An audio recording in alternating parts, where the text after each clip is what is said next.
جہاں بھی اللہ نے کہا فن طلقا تو وہاں پہ ساتھ وقف کا کر دیا تاکہ پتہ چلے کہ یہ چلنا جو ہے یہ دین اور دنیا دونوں معاملات کے لیے کتنا اہمیت کا حامل ہے۔ فن طلقا، اب کون چلے؟ ایک نہیں، اگر ایک کا چلنا ہوتا تو وہ پھر بھی بندہ کہتا کہ چلو جی کسب معاش کے لیے، رزق کے لیے، پیسے کے لیے اس نے چلنا شروع کیا، دوڑا بھاگا، نہیں، یہاں دو چلے۔ اب دو کا ذکر ہے، موسیٰ علیہ السلام اور خضر علیہ السلام کا، تو دو کے چلنے کا ذکر کر کے پہلے تو یہ بتا دیا کہ دونوں کا مقصود تھا علم سیکھنا۔ اب یہ دیکھیے ہمارے ہاں جو کالج یونیورسٹی پڑھتا ہے اس کو علم نہیں سمجھا جاتا، اور جو مدرسہ پڑھتا ہے اس کو علم سمجھا جاتا ہے۔ بے شک افضل قرآن کا علم ہے مدارس کا، لیکن جو مدرسے کا علم ہے اس کے ساتھ جو سکولنگ کا علم ہے کالج یونیورسٹی کا وہ بھی علم ہے، اس کی بھی حیثیت ہے، اس کے لیے بھی چلنا یہ بھی قرآن سے ثابت ہے۔ اب یہاں جو چلے موسیٰ علیہ السلام کو تورات سیکھنے نہیں چلے تھے، کوئی آپ جو ہے ان سے کوئی آسمانی کتاب نہیں سیکھ رہے تھے یا آسمانی شریعت کا علم سیکھنے نہیں چلے تھے، وہ علم تھا جو کتابوں سے ہٹ کر ہے، تو وہ علم بھی اللہ کے نزدیک علم ہے، تو شریعت کا نہیں ہے، وہ تکوینی ہے وہ علم۔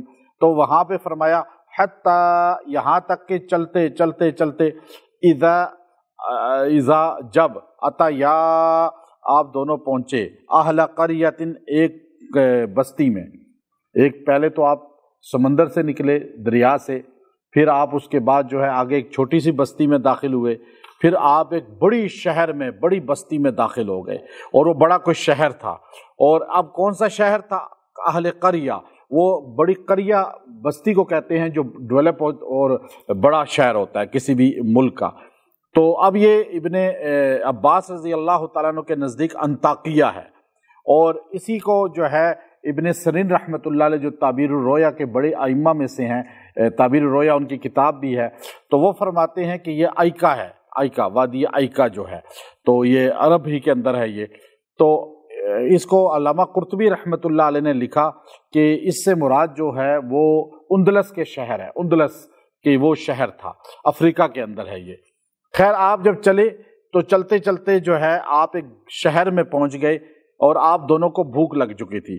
خضر علیہ السلام کو تو بھوک لگ گئی، وہ تو چلو ان کا اپنا معاملہ ہے، لیکن موسیٰ علیہ السلام تو خضر علیہ السلام سے ملتے ہوئے بھی جب دونوں کی آپس میں ملاقات ہوتی ہے تو 48 گھنٹے کے بھوکے تھے، یعنی کھانا نہیں کھایا تھا، اور پھر آگے جو ٹریولنگ کی ہے اس سفر میں بھی آپ کو بھوک ہی تھی۔ تو اب وہاں پہنچ کے آپ نے اس شہر کے لوگوں سے کہا کہ ہمارا اکرام کرو، ہمیں کھانا کھلاؤ، ہماری مہمان نوازی کرو، اور ہمارے میزبان بن جاؤ، ہم تمہارے مہمان بن جائیں۔ اب یہ دو پیغمبر ہیں، کوئی عام انسان نہیں ہے، یہاں تو عام انسانوں کو کھانا کھلانا کتنا ثواب کا کام ہے کہ آپ چاہے کسی جانور کو بھی بھوکا ہے تو اس کو کچھ کھلائیں، اور بھوکے کتے کو، پیاسے کتے کو پانی پلانے پر بخاری شریف کی حدیث ہے، ایک گندی عورت، فحشہ عورت، اللہ نے اس کو بخش دیا۔ تو آپ کسی کو بھی پانی کھانا کھلاتے ہیں تو یہ نہ دیکھیں اس کا مذہب کیا ہے، عقیدہ کیا ہے، مسلک کیا ہے، آپ دیکھیں یہ اللہ کا بندہ ہے، اور پھر جانور بھی ہے تو اس کو کھلائیں۔ تو یہ تو کوئی عام انسان نہیں تھے، دو پیغمبر تھے، بنی اسرائیل کے پیغمبر موسیٰ، اور آگے خضر علیہ السلام جو خود جو ہے ایک بہت بڑی حیثیت رکھتے ہیں انبیاء میں بھی۔ تو لوگوں کو کہا جی ہمیں کھانا کھلا دو، تو استطعما ہم دونوں کو کھانا کھلاؤ، اہلہا وہاں کے جو لوگ تھے، اہلہا وہاں کے رہنے والے، اہلیان شہر، فابوا انہوں نے انکار کر دیا، کہا جی ہم نہیں کھلا سکتے، ہمارے پاس اتنا نہیں ہے کہ ہم آنے والے مسافروں کو کھلاتے رہیں، پھر ہم کیا کھائیں گے، ہمارے بچے کیا کھائیں گے؟ تو سارے لوگ جو تھے انہوں نے انکار کر دیا، ان یضیفوہما کہ وہ ان کی مہمان نوازی کریں۔ تو اب یہ بستی کون سی تھی؟ وہ مختلف روایتیں ہیں، لیکن بستی یہودیوں کی تھی، اور موسیٰ علیہ السلام کے خود اپنے قوم کے لوگ تھے، یعنی ماننے والے بنی اسرائیلی، اور موسیٰ پیغمبر ان کے پاس جا رہے ہیں اور وہ اپنے پیغمبر کی وہ دعوت نہیں کر رہے، اپنے نبی کو کھانا نہیں کھلا رہے۔ اور یہاں ہمارے نبی صلی اللہ علیہ وسلم کے لیے صحابہ نے جانیں دی، صحابہ نے سب کچھ قربان کیا، اپنی اولاد تک قربان کر دی، صحابہ نے ہمارے نبی کے سامنے پتھر پیٹ پہ باندھ دیے۔ تو یہ ہمارے نبی کی صحابہ کا انداز ہے، اور وہاں موسیٰ کلیم اللہ کے صحابہ کا انداز ہے۔ تو اب حجاج بن یوسف کا مشہور واقعہ ہے کہ اس نے قرآن پاک پہ زیر زبر لگائے ہیں، یہ جو زیر زبر ہیں یہ پہلے نہیں تھے۔ حضرت علی رضی اللہ تعالیٰ عنہ کے زمانے تک اور پھر اس کے بعد امیر معاویہ رضی اللہ عنہ کے زمانے تک قرآن پاک پہ اعراب نہیں تھے۔ عجم کے لوگ جب مسلمان ہونا شروع ہوئے، خاص طور پہ ہمارے یہ بر صغیر کے تو رشیا کی ریاستوں کے، تو اس وقت لوگوں کو پریشانیاں ہوئیں کہ بھائی زیر زبر کے بغیر کیسے پڑھیں گے قرآن پاک۔ آج آپ پڑھ ہی نہیں سکتے زیر زبر کے بغیر قرآن پاک۔ آپ کے سامنے بخاری شریف کھول کے رکھ دیں تو بڑے بڑے اہل علم اس کے زیر زبر نہیں ہوتے تو وہ اعراب نہیں پڑھ سکتے، غلط پڑھ لیتے ہیں۔ تو حجاج بن یوسف بڑا ظالم آدمی تھا، بہت ظالم ترین قاتل تھا، امت کا سب سے بڑا ظالم انسان ہے، لیکن اس سے اللہ نے ایک بڑا کام لیا۔ ظالموں سے بھی، فاسقوں سے بھی اللہ دین کا کام لے لیتے ہیں۔ اس لیے کسی کو، بدکار آدمی کو، فاسق آدمی کو، آوارہ آدمی کو، مرد عورت کو دین کا کام کرتے ہوئے دیکھیں تو اس پہ اعتراض نہ کریں، بلکہ بخاری کی حدیث ہے کہ اللہ تعالیٰ بعض اوقات اس دین کا کام فاسقوں سے بھی لیتے ہیں۔ تو اللہ کام لے رہا ہے، اللہ کے دین کا معاملہ ہے۔ آپ کون ہوتے ہیں کہ بھائی یہ دیکھو ناچنے والا، ناچنے والی اور دین کی بات نہیں، اللہ کام لے رہا ہے، کوئی اچھا کام لے سکتا ہے۔ جیسے ظالم آدمی 70,000 بندے اس نے مسجد میں مارے، صحابہ کے گھروں پہ اس نے حملے کیے، اہل بیت کے، اور پھر اس کے علاوہ بڑے بڑے محدثین کو اس نے قتل کیا، اور یہ آدمی جس نے حجاج جسے کہا جاتا ہے، اس حجاج نے یہ زیر زبر لگائے۔ جب وہ اعراب لگا رہا تھا تو اس کے پاس 10 یہودی جمع ہو کر آئے، ٹاپ 10 کے اس زمانے کے تھے جو مالدار لوگ، اور وہ آئے اس کے پاس اور آ کر کہنے لگے ہم آپ سے ملنا چاہتے ہیں۔ کہا جتنا گولڈ چاہیے لے لو، جتنا سونا، اور آپ وزن بتائیں ہم اتنا دیں گے، بس ایک کام کرنا ہے۔ آپ ہمیں پتہ چلا ہے کہ آپ کے قرآن میں پہلے زیر زبر نہیں ہے تو اب آپ لگا رہے ہیں، تو آپ ایک چھوٹا سا کام کر دیں۔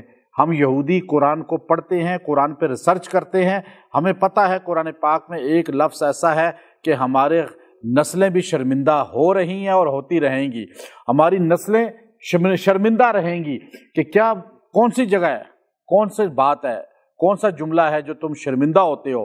کہ تمہارے قرآن میں 16ویں پارے سورہ کہف کے شروع میں جب یہ لفظ ہے نا کہ استطعما فأہلہا فآبوا، جب دو پیغمبر موسیٰ کلیم اللہ اور خضر علیہ السلام نے اس شہر کے لوگوں سے کہا ہمیں کھانا کھلاؤ، ہماری میزبانی کرو، تو قوم نے کہا نہ نہ نہ ہم نہیں کر سکتے بھائی۔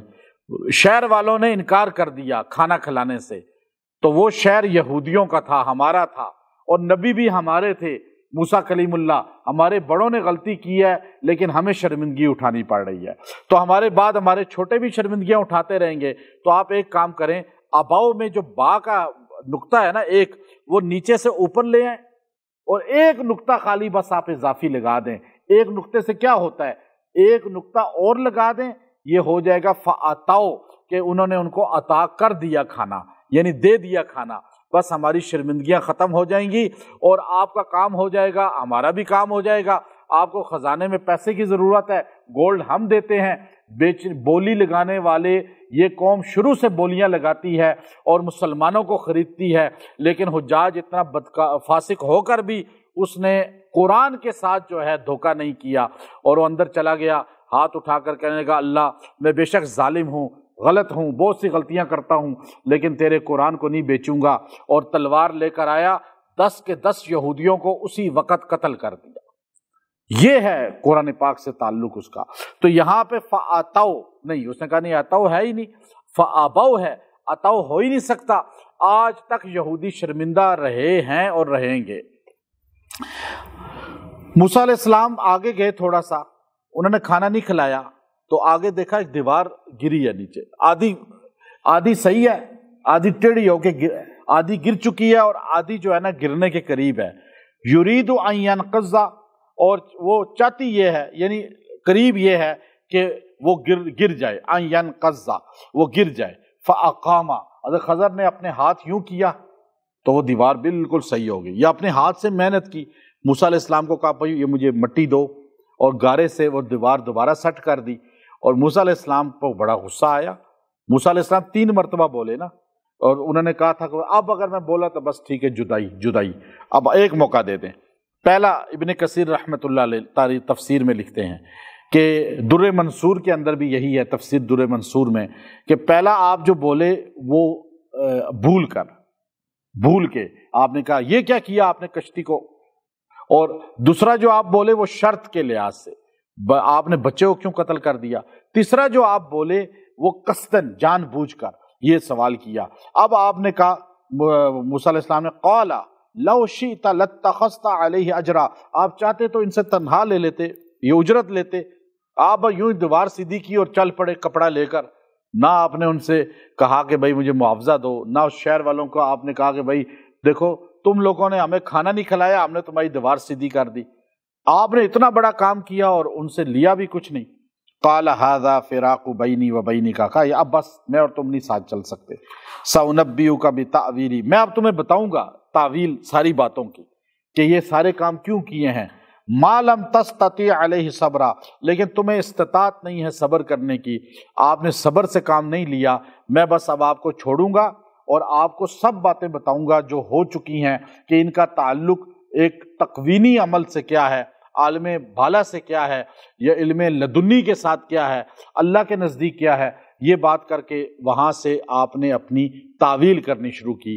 یہ خوابوں کی تعبیر جو ہوتی ہے جیسے، ایسے تعویل۔ اگر آپ کسی گھر میں یہ جملہ، یہ جو ہے کہ آیت نمبر جو ہے 77 نمبر آیت کا یہ حصہ سورہ کہف 16ویں پارے کے پہلے رکوع میں ہے، یرید ان ینقض فاقام، یرید ان ینقض فاقام، اتنا جملہ کہ وہ لکھ کر آپ کسی بھی گھر میں، کسی بھی عمارت میں، کسی بھی جو ہے آپ گاڑی میں، کسی بھی جگہ لٹکا دیں گے، اسے کوئی آفت انسان کی، مخلوق کی، جنات، انسان، کسی بھی مخلوق کی اسے نقصان نہیں پہنچا سکے گی۔ اللہ کا تقدیر الگ چیز ہے، لیکن بندہ کوئی نقصان نہیں پہنچا سکے گا۔ اب اگر مثال کے طور پہ آپ بلڈنگ بناتے ہیں، کوئی چیز بناتے ہیں، آپ اس کے گھر بنانے میں آپ جو ہے یہ اتنا حصہ خالی پڑھ کے 70 بار یرید ان ینقض فاقام، اس پانی پہ دم کر کے سیمنٹ میں یا بیس میں آپ اس کی جو فاؤنڈیشن ہے اس میں آپ بیڈ بچھاتے ہیں نیچے، جو اس میں آپ یہ کر دیں گے اگر پانی یا سیمنٹ میں شامل، تو انشاءاللہ وہ اتنا پائیدار ہوگا، اسے مخلوق کوئی نقصان نہیں، مخلوق میں طوفان بھی ہے، زلزلہ بھی ہے، اس میں جن بھی ہیں، انس بھی ہیں، ہر چیز ہے، گاڑی کو نقصان نہیں پہنچے گا، موٹر سائیکل کو نقصان نہیں پہنچے گا۔ تو یہ چیز ایسی ہے کہ کوئی گرانا بھی چاہے گا تو اسے اللہ تعالیٰ فاقام، کھڑا کر دے گا۔ تو یہ الفاظ بڑے طاقتور ہیں، تاثیر والے ہیں۔ اللہ تعالیٰ نے اس عمارت کو، اس دیوار کو کیسے گر رہی تھی، گرنے کے قریب تھی، فاقام، کھڑا کروا دیا انبیاء سے۔ تو یہ اللہ اپنی مخلوق سے یہ کام کروائے گا۔ تو آپ جب بھی ایسے جو آپ کو محسوس ہو کہ کوئی چیز میں نقصان ہونے والا ہے، آپ گھر لاک کر کے جاتے ہیں، کہیں سفر پہ جا رہے ہیں، کچھ دن کے لیے گھر خالی ہے یا گاڑی کھڑی کر رہے ہیں، تو ایک کاغذ پہ لکھ کے وہاں پہ چھوڑ کے چلے جائیں، لٹکا کے چلے جائیں، اللہ تعالیٰ اس کو قائم رکھے گا، فاقام، یعنی اس کو نقصان کوئی نہیں پہنچے گا مخلوق کا۔ وآخر دعوانا ان الحمد للہ رب العالمین۔